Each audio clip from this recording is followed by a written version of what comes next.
అనగనగా ఒక ఊరిలో అరణ్య అనే పేద కట్టెలవాడు ఉండేవాడు. అతను చాలా నిజాయితీపరుడు. ఒకరోజు అడవిలో కట్టెలు కొడుతుండగా దూరంగా గుర్రాల డెక్కల శబ్దం వినిపించింది. భయంతో అరణ్య ఒక పెద్ద చెట్టు వెనుక దాక్కున్నాడు. అక్కడికి 40 మంది దొంగలు వచ్చారు. వారి నాయకుడు వజ్ర ఒక పెద్ద కొండరాయి ముందుకు వెళ్ళి, తెరుచుకో నువ్వులగింజ అని గట్టిగా అరిచాడు. వెంటనే ఆ రాయి ఒక తలుపులా విడిపోయి లోపల ఒక గుహ కనిపించింది.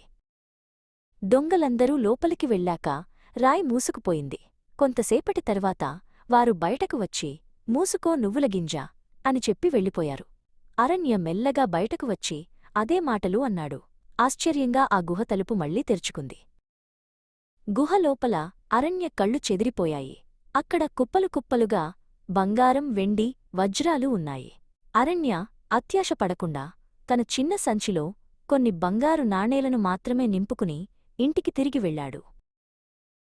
అరణ్య తన స్నేహితురాలు యుక్తికి ఈ విషయం చెప్పాడు. యుక్తి చాలా తెలివైనది. ఈ ధనం మన ఒక్కరికే కాదు, ఊరిలో ఉన్న పేదవారికి కూడా ఉపయోగపడాలి అని ఆమె చెప్పింది. వారు ఆ నాణేలతో పేదలకు ఆహారం, బట్టలు కొని ఇచ్చారు. కాని అరణ్య పక్కింట్లో ఉండే లోభ అనే వ్యక్తికి ఈ విషయం తెలిసిపోయింది. అతనికి చాలా అత్యాశ. అరణ్య చెప్పిన మంత్రం తెలుసుకుని లోభ పెద్ద పెద్ద బస్తాలతో ఆ గుహ దగ్గరకు వెళ్ళాడు. తెరుచుకో నువ్వుల గింజ అని లోపలికి ప్రవేశించాడు. లోభ గుహలో ఉన్న ధనాన్ని చూసి మంత్రం మర్చిపోయాడు. తెరుచుకో బియ్యం గింజ, తెరుచుకో గోధుమ గింజ అని అరిచాడు. కాని గుహ తెరుచుకోలేదు. దొంగల నాయకుడు వజ్ర తన మనుషులతో తిరిగివచ్చి లోబను పట్టుకున్నాడు. అరణ్య ఎవరో దొంగలు కనిపెట్టాలని వజ్ర నిర్ణయించుకున్నాడు.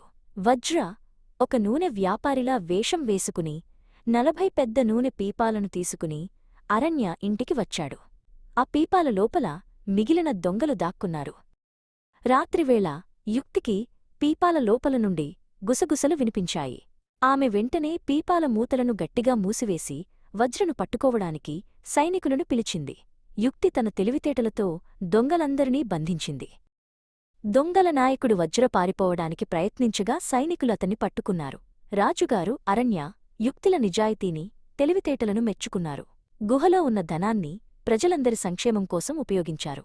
ఊరంతా సంతోషంగా ఉంది.